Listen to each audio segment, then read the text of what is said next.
Lahat ngayon ay November 21, 2023 at narito ang update ukol sa maging lagay ng panahon sa susunod na 24 oras.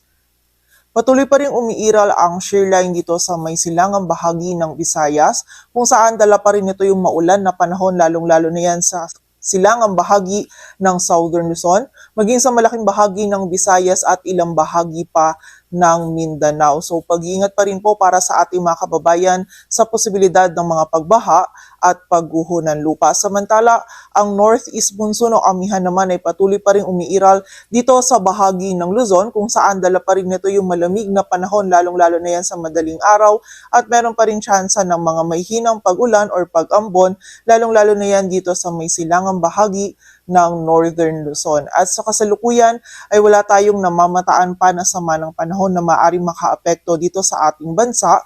Ngunit meron tayong minomonitor ng mga cloud clusters or mga kaulapan dito sa Palawan area or dito sa bahagi ng Sulusi sa kanluran yan ng Mindanao kung saan continuous monitoring tayo dito sa mga kaulapan nito sa posibilidad na ito ay magkaroon ng sirkulasyon at maging isang ganap na low pressure area sa mga susunod na araw. So patuloy po tayo magantabay sa updates na ipapalabas ng Pag-asa.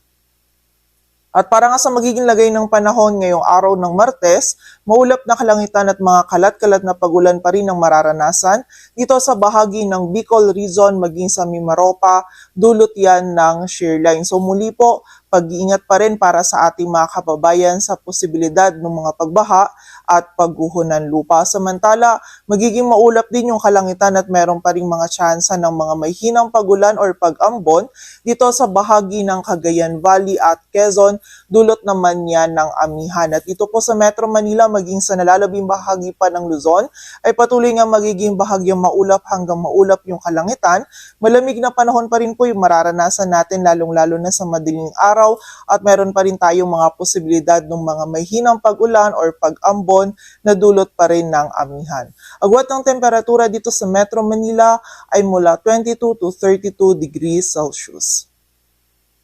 Samantala, sa bahagi naman ng Visayas at Mindanao ngayong araw, ang buong bahagi ng Visayas ay patuloy pa rin makakaranas ng maulan na panahon na dulot pa rin ng shear line. Samantala, ang bahagi din ng Zamboanga Peninsula, Basilan, Sulu at Tawi-Tawi ay makakaranas din po ng mga kalat-kalat na pag-ulan, pagkidlat at pagkulog na dulot ng shear line. At ang nalalabing bahagi naman po ng Mindanao ay magiging bahagyang maulap hanggang sa maulap yung kalangitan at meron pa rin tsansa ng mga isolated ng mga pag-ulan, dulot naman yan ng mga localized thunderstorms. Muli po, pag-ingat pa rin para sa ating mga kababayan sa posibilidad ng mga pagbaha at pagguho ng lupa.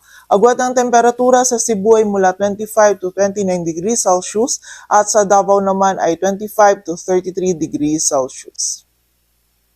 At para naman sa lagay ng dagat baybayin ng ating bansa, dulot pa rin ng northeast monsoon o amihan ay meron pa rin tayong nakataas na gale warning sa mga dagat baybayin niya ng Batanes, Ilocos Provinces, Cagayan, Isabela, Aurora, Northern Quezon kasama na dyan ang Polillo Islands, Calaguas Islands, sa Rapu-Rapu Albay, eastern coast of Sorsogon, northern at eastern coast ng Catanduanes, maging sa northern at eastern coast ng Northern Samar at sa eastern coast ng Eastern Samar kung saan mapanganib pa rin po ang pagpalaot, lalong-lalo na para sa ating mga kababayang mangingisda pati na rin yung may mga maliliit na sasakyang pandagat.